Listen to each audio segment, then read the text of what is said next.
Okay, well, let's go ahead and get started. Welcome, everybody. My name is Eric Martin, and I think you have a little sheet that gives a bio on myself and Sean. And so I'm not going to go in and explain that. And when Joan comes up, she can explain to you a little bit about who she is and her history. And she's one of the main authors of this text. You have a really compressed handout of the forensic peer best practices curriculum. And it's essentially a curriculum for a one-day class to train peers. And on the front of your little handout there is a website where you can download the entire manual. So you just have a really brief synopsis of the entire manual. And we'll explain a little bit more about that later. So I want to start by talking a little bit about some of the unique aspects of substance use disorder forensic peer services.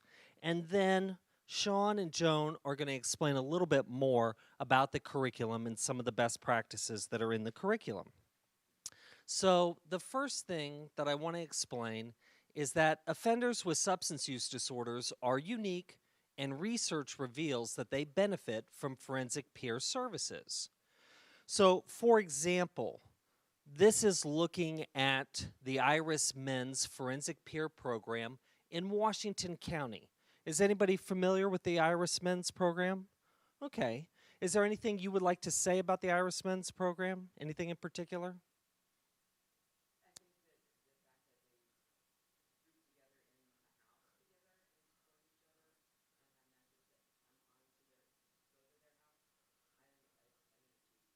Yeah. Right, right. So the IRIS Men's Peer Program works with um, male offenders, and like she said, they have this house and they have forensic peer mentors. So this is a chart looking at average recidivism arrests for all parolees and average recidivism arrest for all probationers. So we can see the average in Oregon, and then we can see what it is for the folks that participate in the IRIS Men's Peer Program. So you can see that the forensic peer services offered through the IRIS Men's Peer Program dramatically reduces criminal recidivism compared to business as usual. And that's what BAU means, business as usual. So we know from a variety of research projects regarding forensic peer services that they do really work. And right now, the Gaines Center is really developing a lot of materials around substance use disorder and mental health forensic peer services. So we're going to be seeing nationally more and more guiding materials coming out. But back to what I was saying about offenders with substance use disorders, I said that they were unique. And one of the ways that they are unique is by the age of onset that most of them started using alcohol and drugs. So in 2016, there were 2.3 million incarcerated folks in jails and prisons in the United States and 4.7 million on parole and probation. Studies show that upwards of 80% have substance abuse problems. A CASA study showed 65% unquestionably have substance abuse and dependence. So we know that a large chunk of these folks that are in jails, in prison, on probation, on parole, a large chunk of these folks have substance use disorders. There's some debate about the percentage of them, but it largely ranges between 65 and 80%. Numerous research projects in the US, in the UK, and Australia have shown that folks inside of prison, when they do surveys and interviews with these folks, that the overwhelming majority of them with substance use disorders started drinking and using drugs at an age earlier than that of the general population. So the average age of onset, 14 years old for use, abuse, and dependence versus the general population of 16.5 in the U.S. So the average age of onset for alcohol in the U.S. is 16.5. The average age of onset for marijuana is 17.5. So if you take those two data points, you can say, generally kids start drinking and smoking pot like around the age of 17, thereabouts. But that's not true with offenders that are inside the system. When they do surveys, they find that they start using at much earlier age. A recent UK study in 2015 reported the median age of onset for alcohol was 9 years old. 9 years old. So that's pretty dramatic. So I'm a person in recovery. Is anybody else in the room in recovery from a substance use disorder? Okay. John.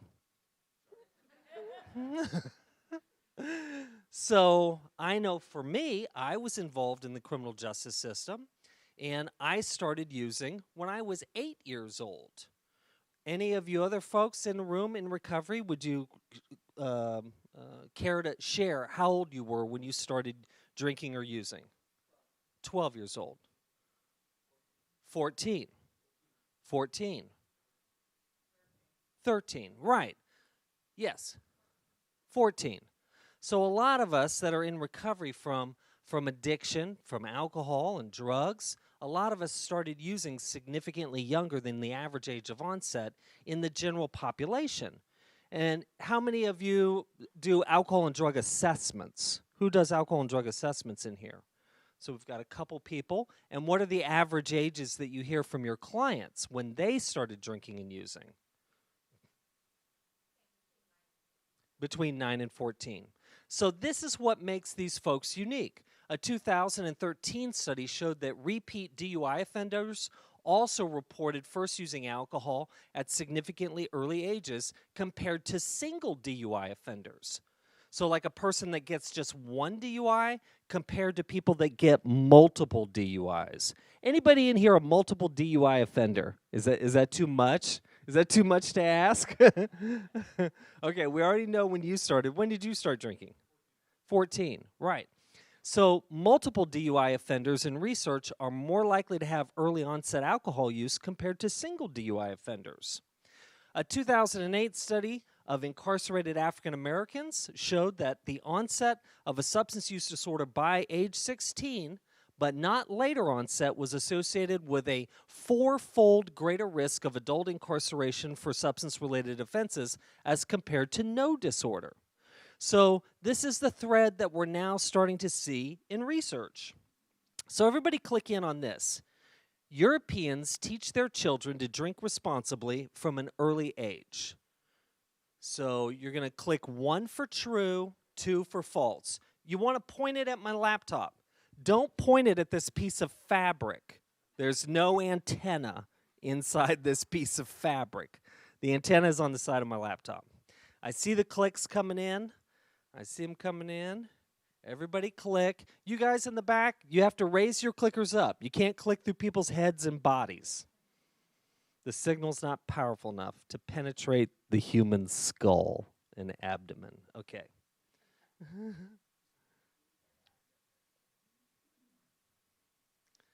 There we go. So it looks like most of you are saying true, or actually 52%. I guess technically that would be most, over 50%. And the answer to that really is false. So I don't know how that whole idea started, that Europeans teach their kids to drink responsibly. They don't. They do teach their kids to drink from an early age, but not responsibly. So when you look at alcohol in Europe, Europe has the worst alcohol problem in the world. This is looking at the alcohol death rate, the mortality rate per 100,000, comparing the UK to the United States. They have a significantly higher death rate from alcohol than the United States. And this is despite the fact that we have more cars per capita. You would think simply by virtue of the fact that we have more cars per capita, that we would have a higher alcohol death rate, and that is not the case. They have less cars per capita, but they have way more people dying from alcohol-related health disorders like cirrhosis, pancreatitis, and ascites. According to the WHO, the World Health Organization, globally, the highest rates of morbidity, and the word morbidity means sickness, and mortality means death, sickness and death, due to alcohol occur within the WHO European region. Europe has a horrible problem with alcohol. They drink the most liters per capita of any place on the planet. So this idea that you can teach children to drink responsibly from an early age does not work. In fact, a researcher from the Netherlands did an incredible study that has influenced alcohol policy in Europe dramatically over the last decade. And she did a study where she studied 428 families looking at parents that were drinking with their children, trying to model responsible drinking. And she showed over a period of time that it does not work, that those kids that drink with their parents, where the parents are attempting to model responsible drinking, that those kids drank both more inside the home and more outside the home and were more likely to develop alcohol abuse and alcohol dependence. She ended up writing a book about it, and it has heavily influenced prevention policy in Europe. This was a study in the United States, and this was a study of 43,000 people where they looked at the age of onset of drinking, and then they looked at a later diagnosis of alcohol abuse or dependence.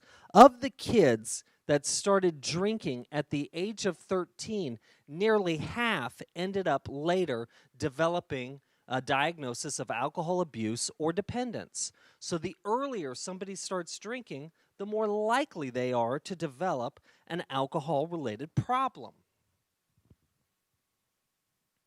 Age of onset is one of the best predictors of the severity of later SUDs.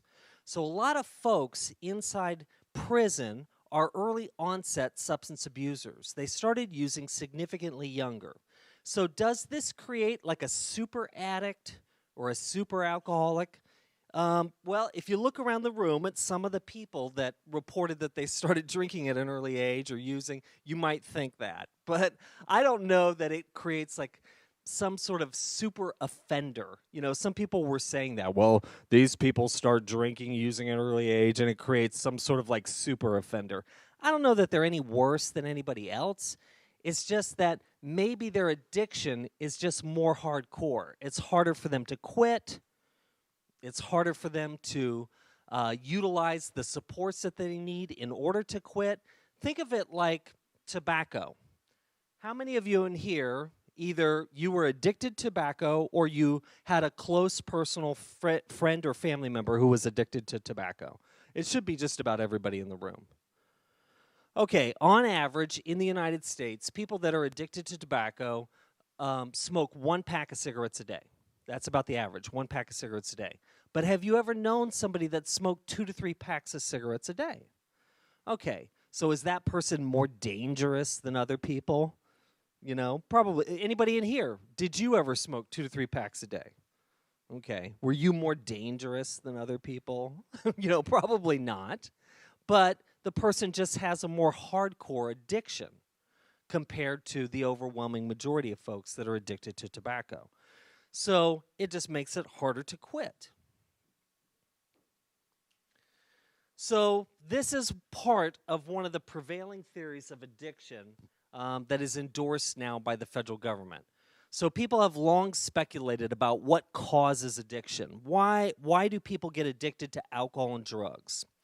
Well, if you read the introduction in the new DSM-5, the introduction to the substance use disorders, it explains researchers' prevailing theory on addiction.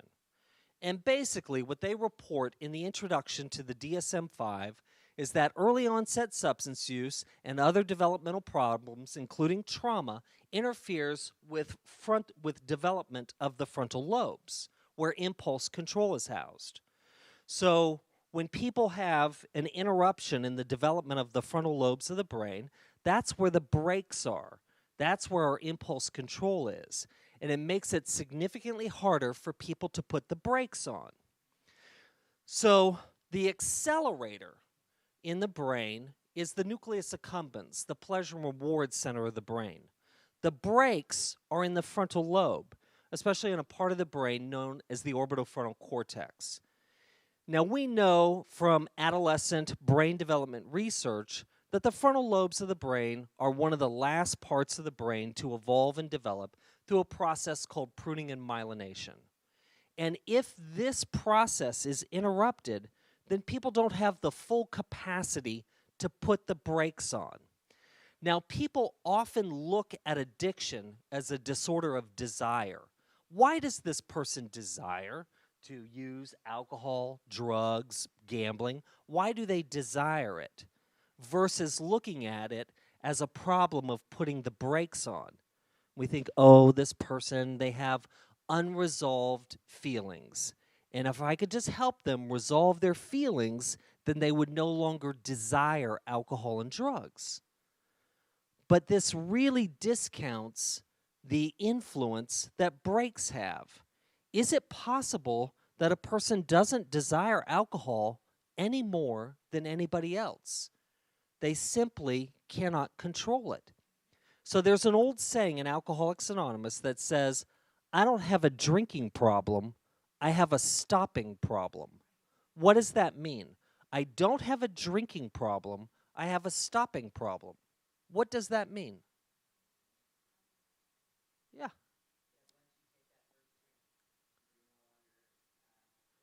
Right. Have any of you in here ever tried to cut down or control your consumption of alcohol, tobacco, or other drugs? Right. So a person says, I'm going to go out with my coworkers tonight, and I'm only going to drink 2, and I'm going to leave the bar by 9 o'clock and go home. The person goes out to the bar, but then once they start drinking, they all the rules go out the window. And they stay there till the bar closes, they drink their face off, and they end up getting another DUI. But the person told themselves that they were only going to have 2. So is this a disorder of desire? Well, no, because the person only desired 2. They did not desire any more than 2. The problem is, once they started, they could not stop. Sometimes people do this with gambling. Okay, we're going to go to the casino. We're going to go to the casino, but we're only going to bet $20, or we're setting a limit. We're setting a limit of $100. Most people obey the rules that they make. They make these rules, and then when it's gone, that's it. They don't run over to the ATM and start pulling out more cash. But some people do. They start breaking their rules because once they start, they cannot stop. And that's what that saying in Alcoholics Anonymous means. It means once I start, then I cannot put the brakes on. So the biggest study that's ever been done on this was from a doctor named Kringelbach in Germany. He did a meta-analysis of 267 separate activation studies of the orbitofrontal cortex. So this is a massive research endeavor, 267 studies. And what he found in his research, now this is looking at the front of the brain, and down here would be the back of the brain, and we're looking at an underview of the orbitofrontal cortex in the frontal lobe of the brain. He found that the medial, and when you see that word medial, like in brain stuff, it means middle.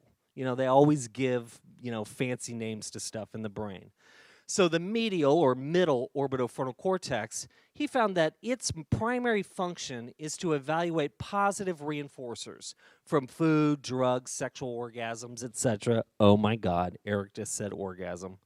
And the lateral orbitofrontal cortex evaluates the negative reinforcers, the consequences of being overweight, coming down, detoxing from drugs, hangovers, sexual regrets, STDs, or other consequences. And when it activates, it sends messages back to the pleasure and reward center of the brain saying, stop now, you've had enough. But what if that part of the brain isn't working? What if the brakes aren't working?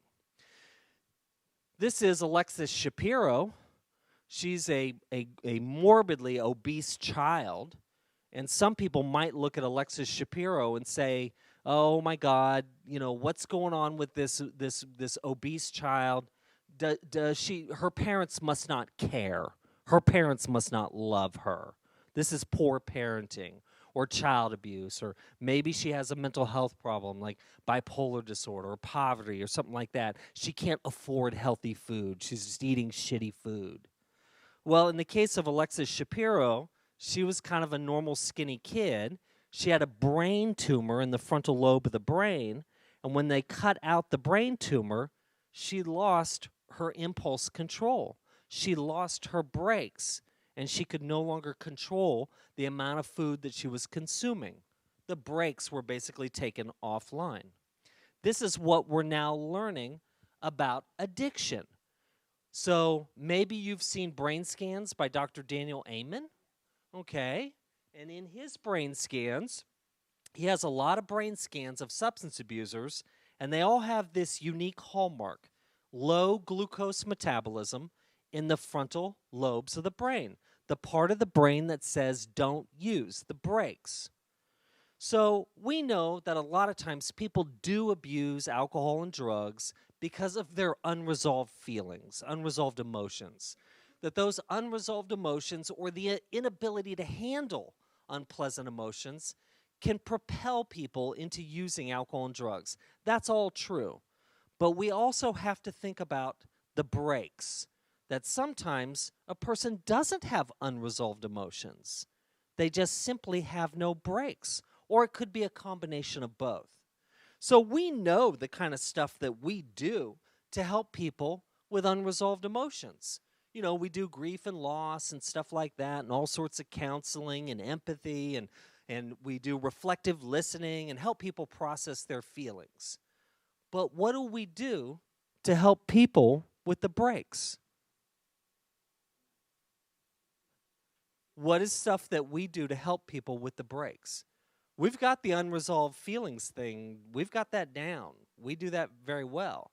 What do we do with the brakes? Okay, go.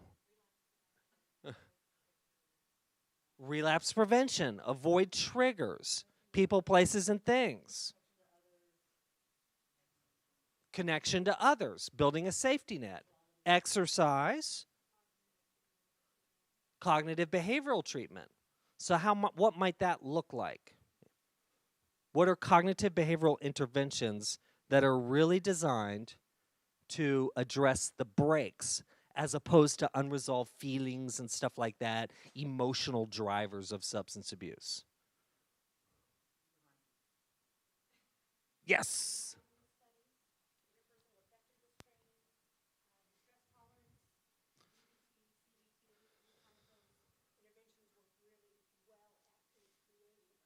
Okay, so that's the kind of stuff that we do. And that's the kind of stuff that can really help along with all the other junk that we do as forensic peers. If you want to learn more about addiction and the frontal lobes and what scientists are coming up with and discovering about addiction in the frontal lobes, then you will want to read the Introduction to the Substance Use Disorders in the DSM-5, and you'll want to watch episode 1 of the HBO Addiction series. Episode 1 explains all of that about the frontal lobes. So this is part of the issue with substance abusing offenders in the criminal justice system, is that these folks have early onset substance use. So we need to pay attention to those brakes, not just the emotions that compel people to relapse or use, but the brakes that people have. So that's point number 1. Most offenders with SUDs have early onset substance abuse.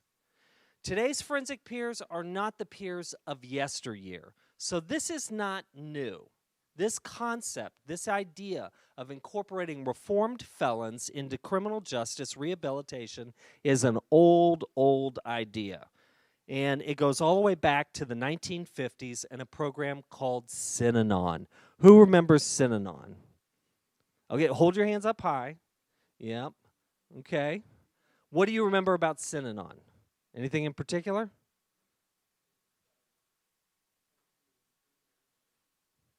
Say it again. It had to do with prisoners, right? So Synanon was a program in California, and it was a peer model. It was a peer recovery model where peers helped each other. It was not a professional counseling or therapy situation. And Synanon eventually evolved into what's called the therapeutic community model. And Synanon rapidly became famous in California. It gained worldwide fame because it was so effective. People would go in, addicts, criminal offenders would go into the Synanon program, and it was nothing short of a miracle. The program would rehabilitate folks, they would become working members of society. But Synanon ended up turning into a cult. So the leader of Synanon was a guy named Charles Dederick, and he founded Synanon, and in its early days, it worked very well. But he sort of went off the rails, and he sort of set himself up as a guru. He bought a bunch of land in California and incorporated it as Synanon City. And his fantasy was that people would come to Synanon City for rehabilitation, and they would basically spend the rest of their lives living in this treatment program. He asked people to shave their heads, so people were like shaving their heads, and they kind of turned into a cult around this guy. So eventually, over time, the press became wise to it. There was a police officer who was investigating Synanon for abuse of clients and like theft and stuff like that. Whoops. And the leadership of Synanon took a rattlesnake and they cut the rattle off the rattlesnake so it wouldn't make any noise. And they put it in the mailbox of this guy that was investigating them. And he went to get his mail and he got bit. But fortunately, he was able to make it to a neighbor's house who called an ambulance, and they came and picked him up, and he ended up living. But he probably would have died had that individual not been home. So that was, one of the early forensic peer programs. We don't do this stuff anymore,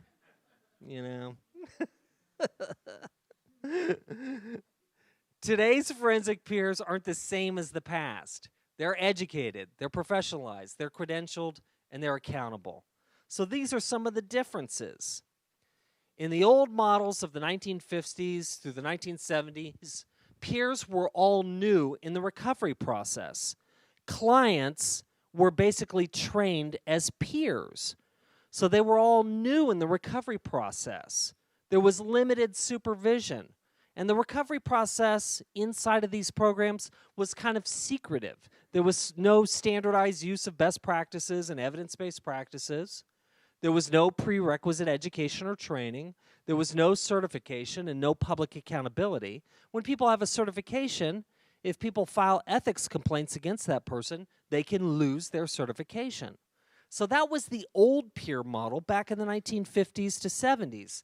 Now the new model, peers are established in recovery. They're not new right out of the program. They're established in recovery. They have to have a minimum of 2 years of abstinence under independent living conditions. Peers receive supervision from 2 supervisors, a clinical supervisor and a peer supervisor. Peers receive mandatory core training, including legal training around client rights, applicable laws, regulations. And peers are individually certified and accountable, and they have continuing education requirements. And they're trained in evidence-based practices and best practices. So what is the difference between evidence-based practices and best practices? What is the difference between those two things? To some level of proof. Some level of proof. Anything else? Okay, well, generally, evidence-based practices are more like a counseling thing, like motivational interviewing or something like that. Best practices are often all the other junk that we do that doesn't have anything to do with counseling. Can you give me an example of stuff that we do with the people we work with that really doesn't have anything to do with counseling or the way that we interact with folks? Transportation. Right.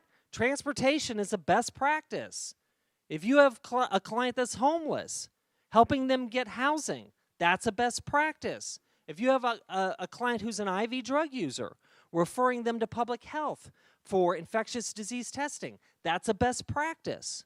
So Best practices are largely all the other stuff we do other than like the talking part of what we do. So that's what this manual is. This manual includes a lot of best practices. So it's not just about the relationship that forensic peers have with the individuals they work with. So I'll tell you a little bit about the manual, and then Sean and Joan are going to tell you about some of the best practices. They're going to highlight a few of these, 5 of these, that are reported out in the curriculum. So stage 1, the group, the authors, did a systematic review of the literature. They identified all of the literature related to forensic peer practices, and they narrowed it down to 28 research documents that met their inclusion criteria. Step 2 is they developed a DACM subject matter expert group to basically synthesize all of those reports and condense them into some basic best practices, 10 best practices. Once they developed those best practice statements, they did a peer Likert validation study where they did a statistical analysis. Then they did a qualitative managerial and administrative validation, and then they completed the curriculum. And these are all the folks that participated in the development of these 10 best practices, and they all come from research. This is the way it's laid out in the manual. So here we see best practice 1, and then we see a breakdown in these boxes. And each one of these best practices has a breakdown in the boxes of more concrete items that peers can do. Stuff for them to understand, knowledge, skills for them to have, and items related to attitude, KSAs, knowledge, skills, attitudes. So now we're going to start. I'm going to ask you a question, and then Sean and Joan are going to go through some of these best practices. Are you guys ready? Here you go.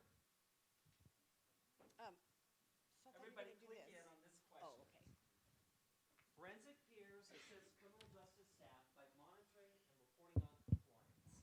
Everybody click in.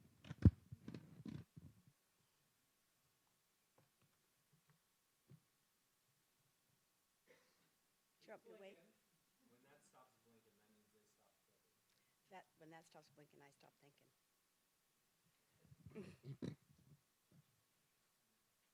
Okay, there we go. Okay, so 30% say true and 70% say false. And that is correct. This is false. And now Joan will tell you why. Okay, so my name is, can you hear me okay? Do I need to hold this right up there? Can you hear me? All right. All right, hello. My name is, can you hear me now? All right.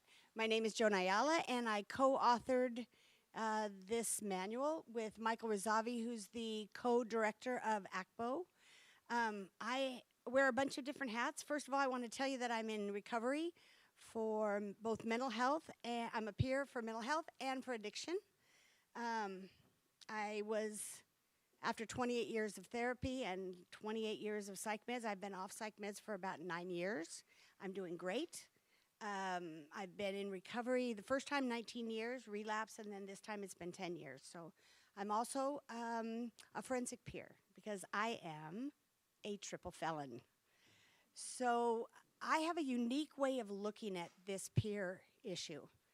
And in fact, once I introduce you to the overview, what I'm going to do is talk to you about practically how I use this in my everyday life, because that's really where it comes right down to it.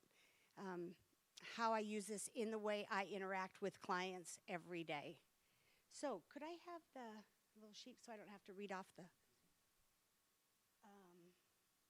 I can just read it off of here, it's okay.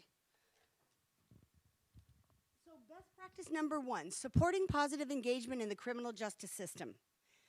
Forensic peer mentors support positive engagement in the criminal justice system, but do not enforce compliance. And as I'm reading these, I want you guys to think about why we don't. Forensic peer mentors provide aid, support, and motivation for meeting required mandates attached to any processes in the entire continuum of criminal justice involvement. Forensic peer mentors are involved during first responder crisis, detention, arraignment, jail, court dates, sentencing, and supervision encounters in order to minimize continuing criminal sanctions as individuals progress in recovery and the criminal justice system, and do not act as compliance officers or junior probation officers. Any questions about that? Is everybody in the room pretty clear what we do and what we don't do? Okay, so one of the things that I do, I wear a lot of hats because I'm a certified recovery mentor. I'm also I have a master's in social work, and I'm close to my LCSW, and I'm also a CADC III, or master's level addictions counselor. So I've come a long ways from my incarceration days.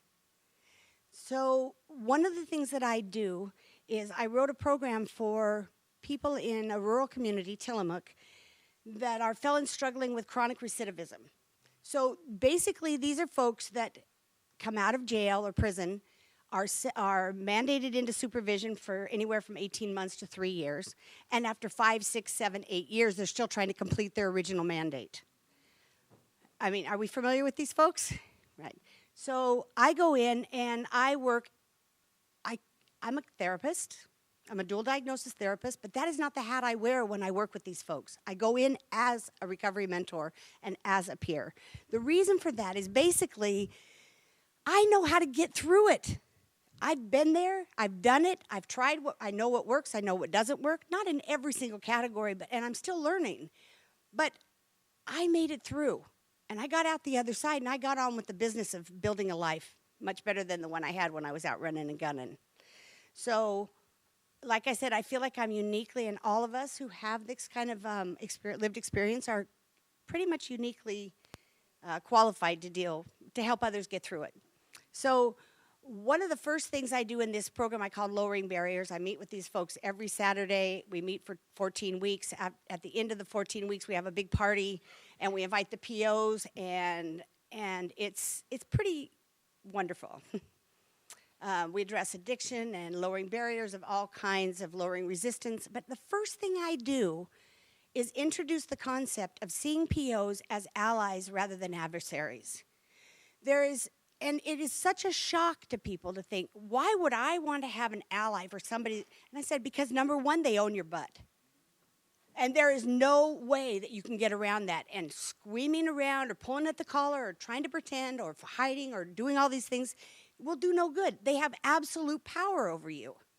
So what I tell them is get smart. The best strategy to get through this is to do the right thing and get out. So the best way to do that is to begin to take ownership for what you do and what you don't do. So, and I'm not going to go into long, but I'm telling you, this is peer-to-peer. This has nothing to do with my counseling degrees. It has nothing to do with my addiction counseling degrees. It has to do with how I got through it. And so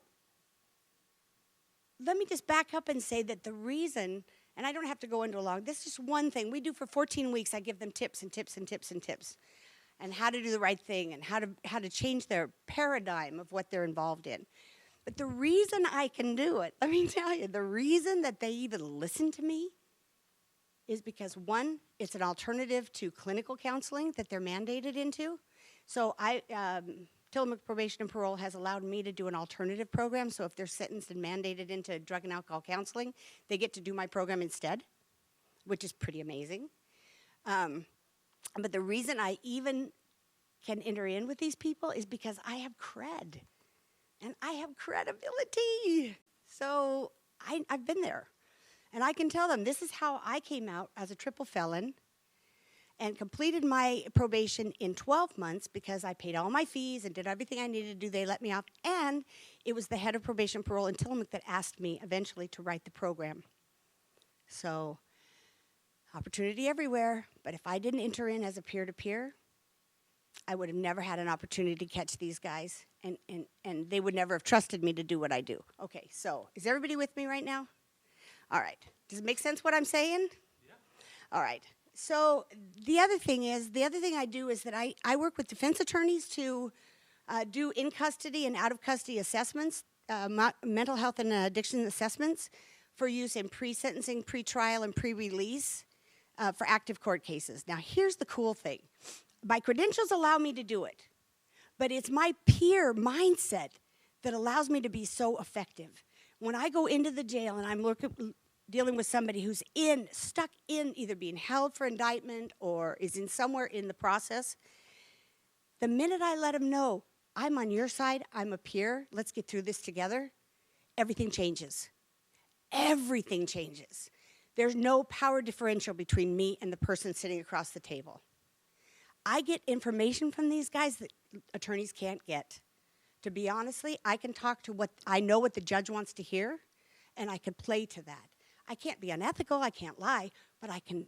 Do you understand what a valuable asset my criminal background is when I'm addressing the court on behalf of other people involved in the criminal justice system? So that kind of just gives you an idea, an overview of how important supporting positive engagement in the criminal justice system is.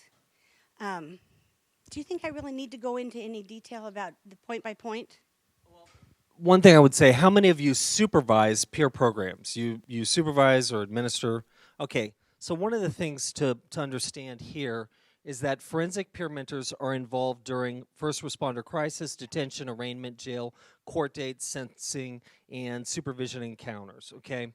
So on the mental health side, this model of intervention at different stages in the criminal justice process is called the sequential intercept model.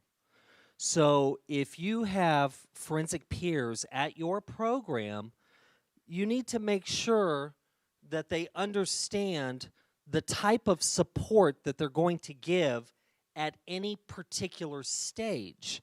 It's not the same.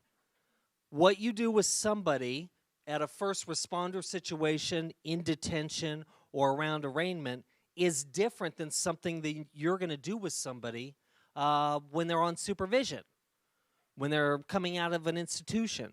Those are different skills and different activities that you're going to be doing with somebody.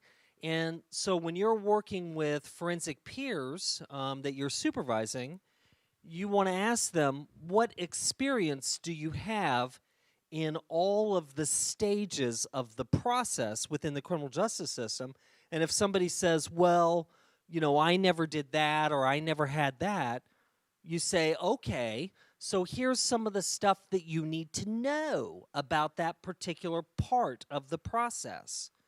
So you want to make sure that people have the skills and the knowledge to address all stages of the criminal justice continuum.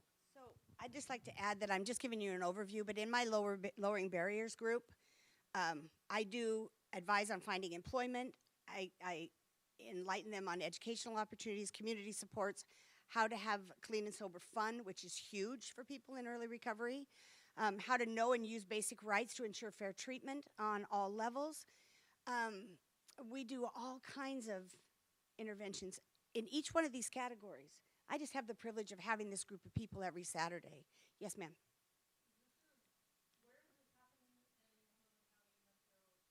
It is not yet.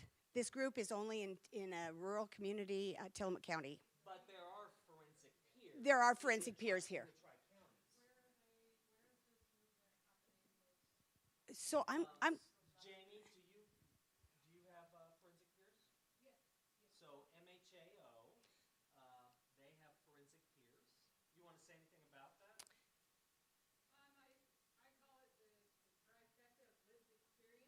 right.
Right. So, ooh, you need this one. I can deal with this one. Additionally, there's Bridges to Change, and I told you about the Iris Men's program, so that's Bridges to Change. They operate in the Tri-Counties. There's Iron Tribe. But I think to some extent, all peer programs... Well, in a way, almost all addiction peers are forensic peers. We did a survey in 2013, and we surveyed our membership at ACBO, and we surveyed certified recovery mentors, and we asked them, how many of you have a history of arrest or conviction? And it was 100%. Yeah. So almost 100% of peers are forensic peers, but that's a little bit different than a forensic peer program. So a forensic peer program is forensic peers that are specifically designed to work with offender populations. But in a way, almost all of them, to some extent or another, are forensic peers. Right. And I'm very fortunate that I've been able to find work in the criminal justice system on the behalf. By the way, I just want to say for the record, I've never worked for the prosecution. I only work for defense, and I think it's important to say that because that's my heart. That is my heart. I've been in jail, and I hated it. Now, what about when you were in jail and using? You never worked for the prosecution? No, I'm kidding. Oh, you are evil. You mean, did I turn state's evidence? No, I did not, because I've got cred. The only thing I want to add before I turn this over to Sean is that, just a minute, that it's very important that there's no power differential between peers, and people know that. When you're dealing with somebody in the criminal justice system for whatever reason, the minute you go in there, the first thing I do when I meet somebody is I shake their hand and I say, nice to meet you, sir. Nice to meet you, ma'am. And then I sit down and I say, this is who I am, and I'm here on your side. And then I go into the thing with a kind of assurance, knowing you're my brother, you're my sister. I am closer to you than I am to the attorneys. I'm closer to you than I am to the judges. I'm closer to you than I am to the cops, because I am you. So it's so important that we live in pride of what we've been through so that we can give that courage, strength, and hope, or whatever you want, the way out to other people. It's absolutely essential. Okay, so I'm going to turn this over to Sean. Thank you. Wow, applause, I love it. Okay, everybody click in. Forensic peers identify the court's goals for the client and implement a plan with offenders to achieve those goals.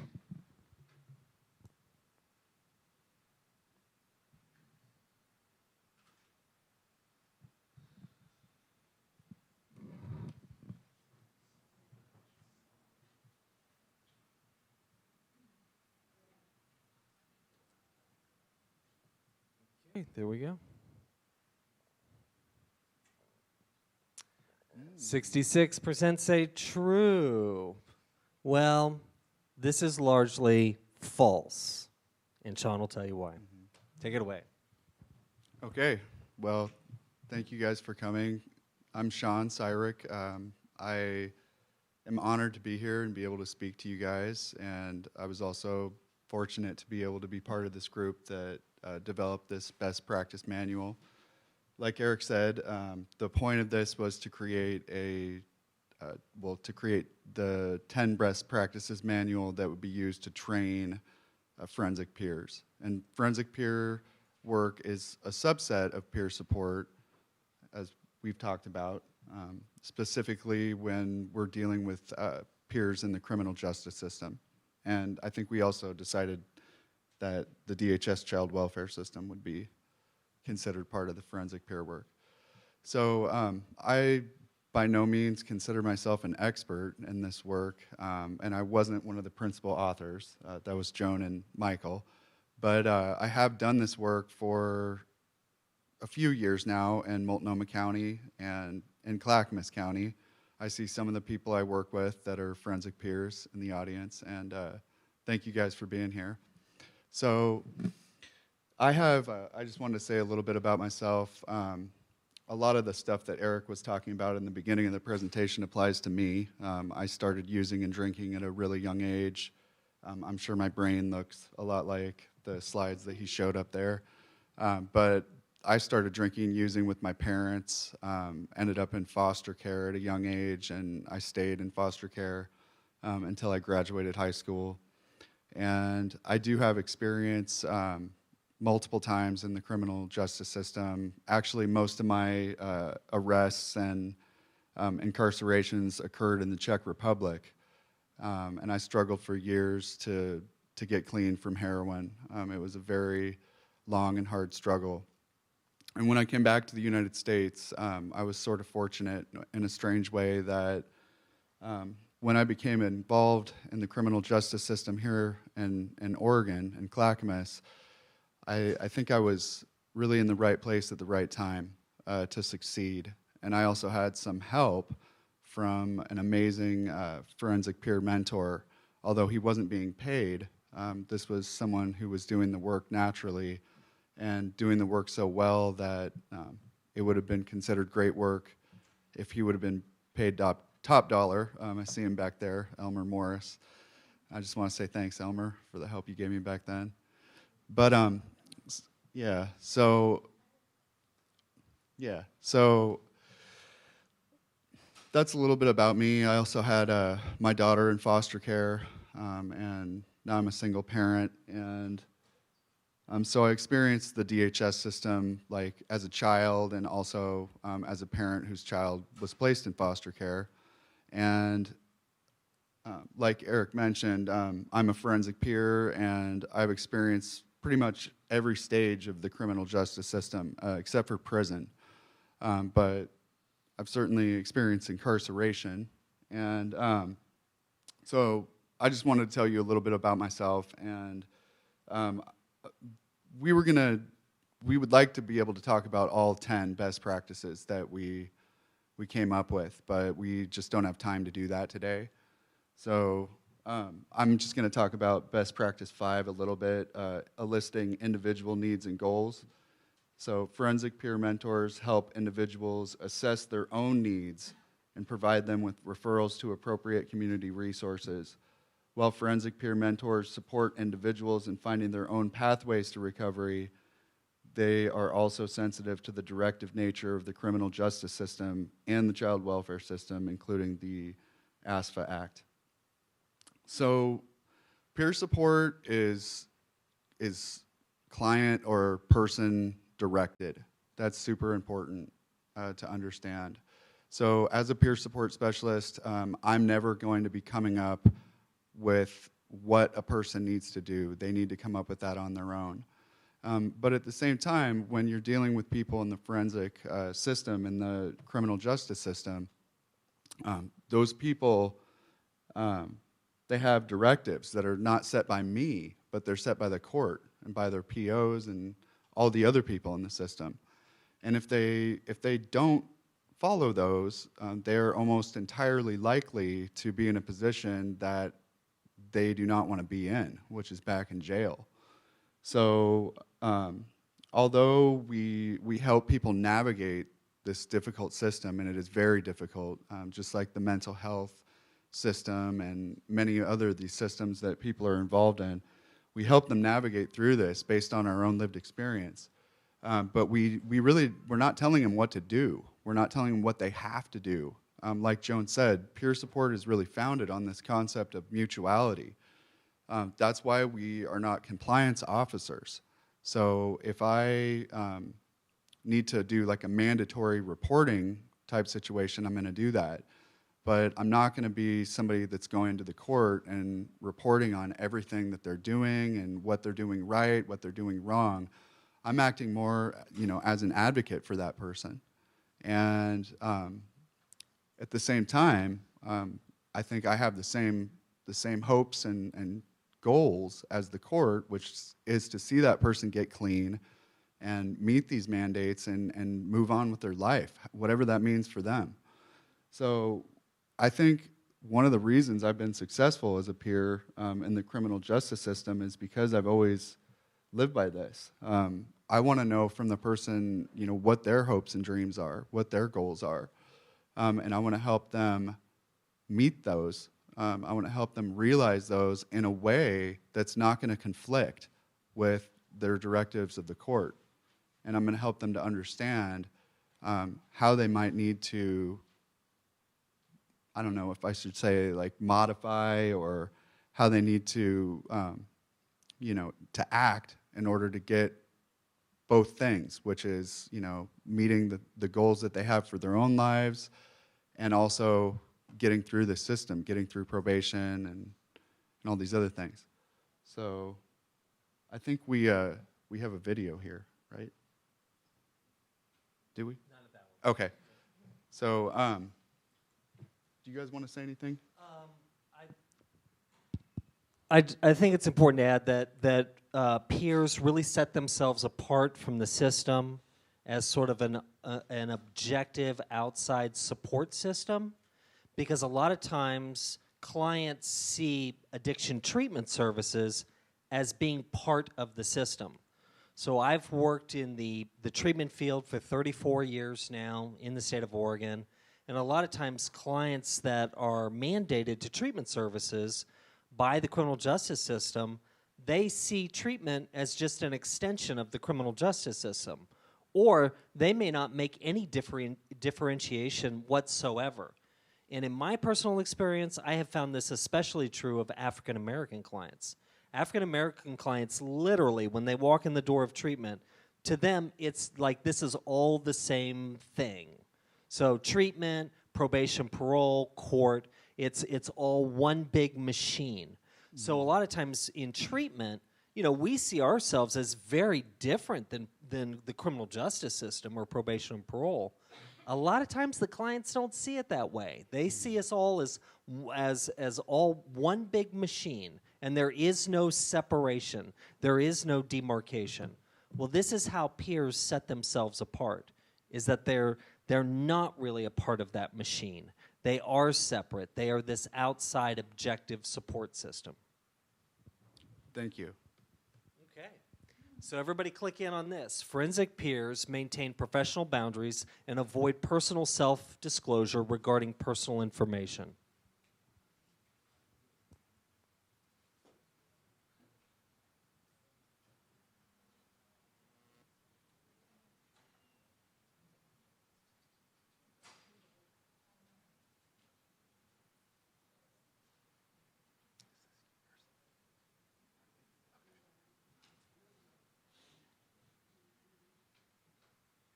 Yeah,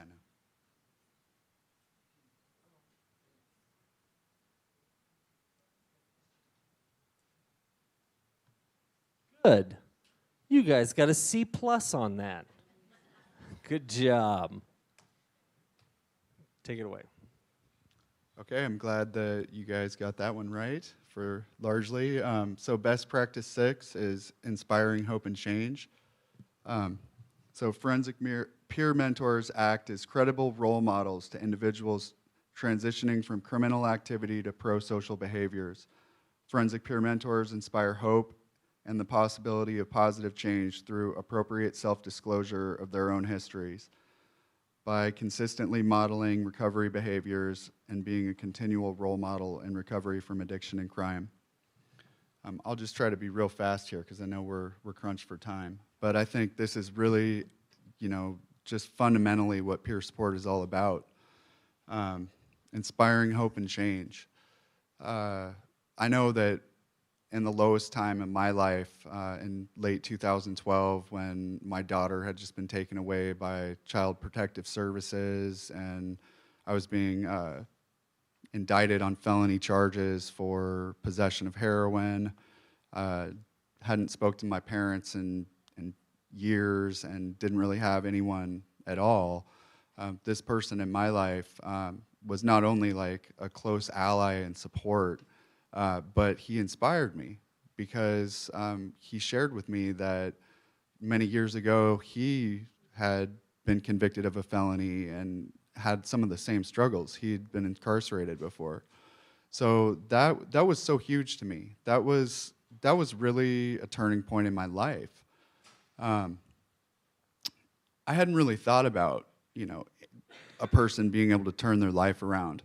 I knew that, I had all these worries and I felt really lost, but I hadn't thought that this person who really didn't carry themselves like someone that had been to jail before might actually, have been someone that was convicted of a felony and turned their own life around. And I think that was so fundamental for me to be inspired and to gain that hope that, I could turn my life around too and not just, get out of the current trouble I was in, but to have a family and have a career and maybe own a home someday just is super important. So This is where inspiration for change comes from. It comes from our stories. So this is how people experience their inspiration. It helps with motivation. So we want people to share their stories. As I said, I've been working in the treatment and recovery field for the last 34 years, and I remember like 10, 15 years ago, people started telling, like staff that were in recovery, like CADCs, they started saying stuff like, it's unethical to tell people about your recovery. That's unethical. Well, that's stupid, okay? Because it is our stories that inspire people. So that's what inspires people when they see people change. Who's the first guy up there? Who is that? Do you recognize him in that very first picture? That's from the movie Fellini Satyricon in the late 60s. Richard Simmons was very, very overweight, and he was in the movie Fellini Satyricon, and a friend came to him and said, I don't think you're going to cut it in the, entertainment industry until you lose weight. And he ended up losing a bunch of weight, and then he ended up acting in soap operas, I think, and other stuff, and he got pretty famous, and then we all know what Richard Simmons did after that. So as far as like all his weight loss stuff. But it was his own personal experience that drove him. So we see a lot of people. Who's that on the top row on the far left? Or is that your far right? Your far right. Who's this guy? Huh? Chris Pratt, right. He's in a lot of movies like Guardians of the Galaxy, and he's like a leading man and stuff like that. And he was really overweight. He was in a bunch of sort of B-level movies and TV shows and stuff like that. And then he decided to change his life, and now he's like this big leading man. Who are the people at the bottom? They're all in recovery from substance use disorders. So obviously we've got Eminem. Who else? Gerard Butler. Samuel Jackson, right? My next-husband. And then Iron Man, right. So people see these folks that change their life, and it gives inspiration. But here's the competency part, especially for those of you that supervise peer programs, is that we want people to tell their story more, not less. Tell it more, because that's what inspires people. But we need to work with people so that they're able to relate their story in a way that inspires folks. Do you ever talk to the folks that you supervise and talk to them? Hey, let me hear how you tell your story. Do they ever get feedback on it, like how they tell their story? Do they know what the most inspiring part of their story is? I have a close personal friend. He is the director of a chain of treatment centers, and the guy is in recovery. He's in recovery. He was a former felon, and he uses his story to help people. So, but this guy was really overweight. He was grossly overweight, and around the age of 50, he decided he was going to change his life. He dropped a ton of weight. He started going to the gym. He got big, and he got buff, and he started doing MMA, like whatever that, mixed martial arts. He started competing. At the age of 50, he started competing and going around the country and outside of the country, and he like won some belts.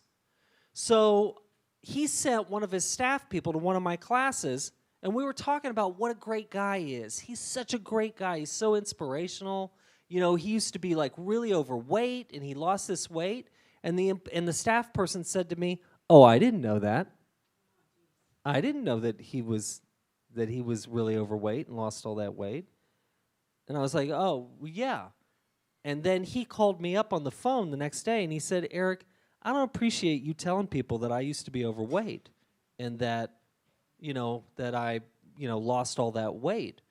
And I said, "I'm sorry. I didn't know. We were talking about how much we admire you. It wasn't meant maliciously, and I sincerely apologize. But I got to tell you, I think it's kind of shitty that you keep that a secret. That you keep that a secret because you could inspire so many people with that story." And he said, "Damn it, Eric." He said, "Okay, you can tell whoever you want." And I said, "You need to tell people more." I said, "The thing about the felon and being in recovery, yeah, that's like half of us out there. It's an okay story, But losing a ton of weight at the age of 50 and becoming an MMA fighter, that's an amazing story. That's a huge story that really can inspire people to change." I like to tell people how in 2010 I used to wander around and sometimes eat food out of the trash. That's where I was at in 2010, and last year I bought a home in Clackamas County.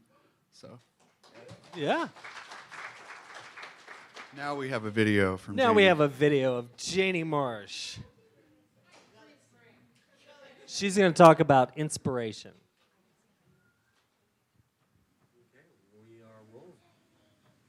Hi, I'm Janie Marsh Gullickson. I am Executive Director of Mental Health Association of Oregon.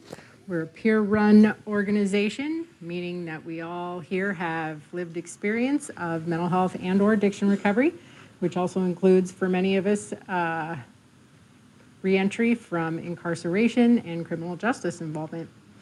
So personally, for me, that means I was, prior to recovery, in and out of jails, hospitals, emergency departments on a very frequent basis, especially for about the last 5 years of my active addiction. I was an IV meth addict, homeless, diagnosed with schizophrenia, one of those folks that was standing in the middle of the street trying to stop traffic, things like that, and just that ever-revolving door of the jail until finally in 2004, I was sent to Coffee Creek Women's Correctional Facility, and that's where my life changed. And I'd like to give credit to just maybe got tired of being in jail or prison. No, that wasn't it. Actually, sometimes those were where knew I was going to get a meal, and I knew I was going to get a bed to sleep in and be warm, get a blanket. It was a woman who came in there, and I'd gone, get out of my cell, go to one of those programs, hang out with some of my friends, and this woman, elegant woman, oh my goodness, she looked like she had never done anything wrong in her life, and I think it was like a church-based program. So she looked like what I thought would be typical church lady coming in, and she welcomed us, and then she said, "I'm going to tell a little bit about myself before I start." And she held up her mugshot, and I was floored. She didn't look anything like the woman standing in front of me. And some of the women in the front row, some old-timers that had been there a while, they remembered being in prison, right in the seat that we had been in with some of these women, and they were shaking their head. And she started to tell her story.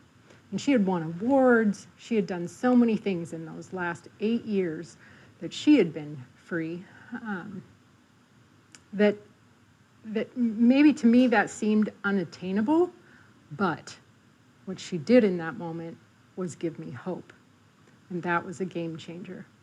Because for me, I would sit in jail and plan how I was going to do it better, how I could use meth and steal and get away with it and try to live some kind of functional life, how I was going to go out and make different friends, but keep doing the same thing over and over.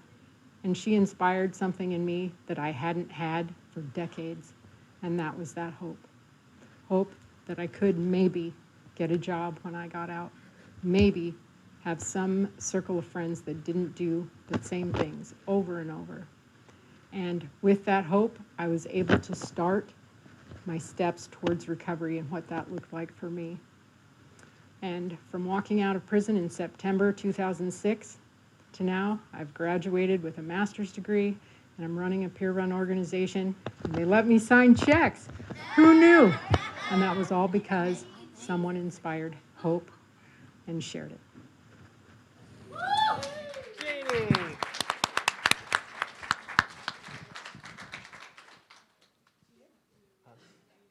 Yep. We gotta go fast. So we're going to do this really, really fast. The next best practice I want to just briefly is trauma-informed care and the need for trauma-informed awareness. Is this on? Can you hear me? Here, take the loud one. Okay, take the loud one. Okay, so I'm not going to go into detail, but here's the thing. I looked at this schedule. Mandy Davis is doing a presentation next after the morning break. She is the queen of trauma-informed care. If you want to learn about trauma-informed care, go see Mandy Davis. She's amazing. I studied under her at Portland State in my grad program. I really love her. So also, I just want to say that there is no question that involvement in the criminal justice system is traumatic in itself, let alone a life of crime and the kind of things that you have to do to survive. Being involved and engaged in the criminal justice system is traumatic. It is absolutely essential that we do not add to the trauma or re-traumatize the people that we work with. And some of it's just a matter of common sense quickly. There's a quote that I got from somebody who's been through. It says, once you're in the criminal justice system, you suffer loss of soul, loss of self, and loss of meaning. You have to fight the system every day, every minute to keep from feeling worthless, to keep your spirit alive. And I think those of us that have been through it get that, get it really clear. Just a few things from the Anna Institute. If you want to learn about trauma-informed care, go online and Google the Anna Institute. Some of the things that they suggest that you do not exert your will onto a client for their own good. Regardless of what you think, you can share your own story, and believe me, tangible hints and clues and directions for how to do things is so important with forensic clients, because a lot of them are so embedded in their criminal behavior that they don't know literally what to do next. We can teach them to do the next right thing, but unless we tell them what that is, right? But make sure that you don't do anything for their own good. Never fail to demonstrate respect for your client. Sorry, That's Joan, okay, honey. Do I need to stop? No, it's just All like right, a sweetie. bunch of Microsoft ads. Oh, yeah, I know. I hate that. Virus. Never force services on a client. Never create an adult-child paradigm where one has to obey or be punished. Think about that. Never use power and intimidation to exert your authority. There is no authority. You should be mutual. You should be coming in as a peer. No power differential. Never blame anybody for the mistakes they make. Like, never say, put on your big girl panties and deal with it. You got yourself into it, now get yourself out. I find that horrendous. There are so many reasons people get involved in criminal behavior, and most of them are fairly mindless. Unless you're sociopathic, which is very rare, right? Okay, never fail to listen. And the rest of these things, we don't engage in power struggles, we encourage self-efficacy, we listen. That's basically all we need to say about this trauma-informed. Please go see Mandy. She's amazing. Okay, now let's hear Onisha. Okay, can I just say something really fast? Yeah. Is there anybody here? I know Lakeisha. Hi, honey. Is anybody here that worked on this this whole process? Can you raise your hand so before we run out of time, I want to acknowledge. Thank you, guys. It was amazing. Anybody else? There was how many people altogether? 20, 34 people that worked on putting this together. So thanks. Nice to see you. Okay. All right. So my name is Onisha Cochran, and I want to talk about the need for forensic peers and why we need them for trauma-informed practices that specifically happen to people that have been to prison, people that have went to the Justice Center. My personal story is I went to prison 3 different times. I think that once you go into the prison, you automatically take on this different mindset, and everybody that interacts with you is a person of authority that's very restrictive. There's no trauma-informed care between guards and inmates. You are seen as property, and you are told as such. Like if you get money from the street, if you wanted to hug a family member, if you really needed to get in the bathroom and all the doors were locked, you have to ask for permission for all of those things, and you don't have the rights that regular human beings do. And the first time you go through that process, you're stuck in a room. Most people that go to prison, most of them are on drugs, so they don't have the drugs to numb them from the childhood trauma or whatever trauma that happened in their life that led them to make these bad decisions. So they're just stressing over it. And then you're not getting the service for somebody to help you look at some of those issues and how it's affecting your life. When you get out of prison, after you finish your time, the same thing starts over again, but now you're talking to a parole officer who's like overly booked and really doesn't have that much time for you, so you're trying to figure it out on your own. And if you mess up once, then you're right back in. And that's what happened to me.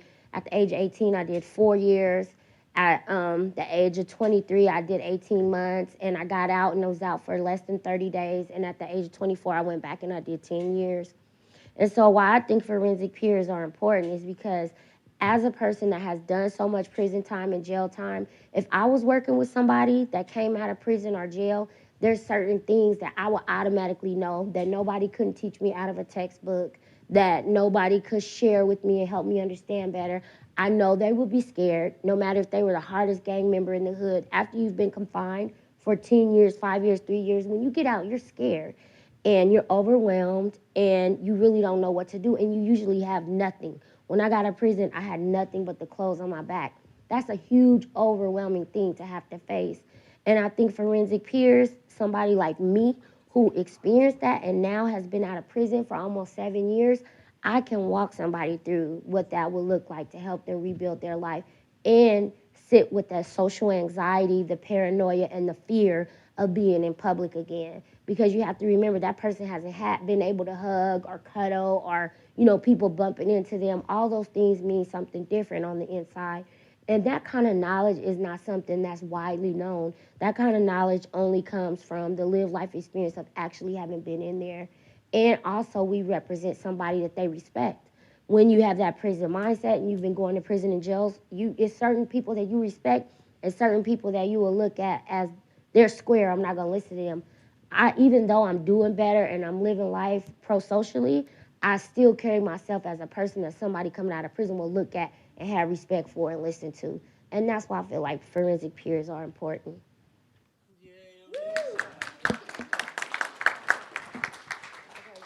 Okay, so the last thing, we're not going to have time to do clickers, so don't bother. Last thing that we were going to hit was on best practice 10. Basically, if you're going to hire a forensic peer, make sure that they have criminal justice experience. So we've had, situations around the state where addiction peers get hired and they're not in recovery from addiction, and forensic peers get hired and they've never been involved in the criminal justice system. So we're out of time. We only have 2 minutes left. Does anybody have any questions about this curriculum? Yeah, right up here. It's also available to download at Yeah, you can download the whole curriculum, and the website website is on the, it's on the front of the handout. Anybody else? Yes. Hey, guys, hold it down a little bit. Go ahead.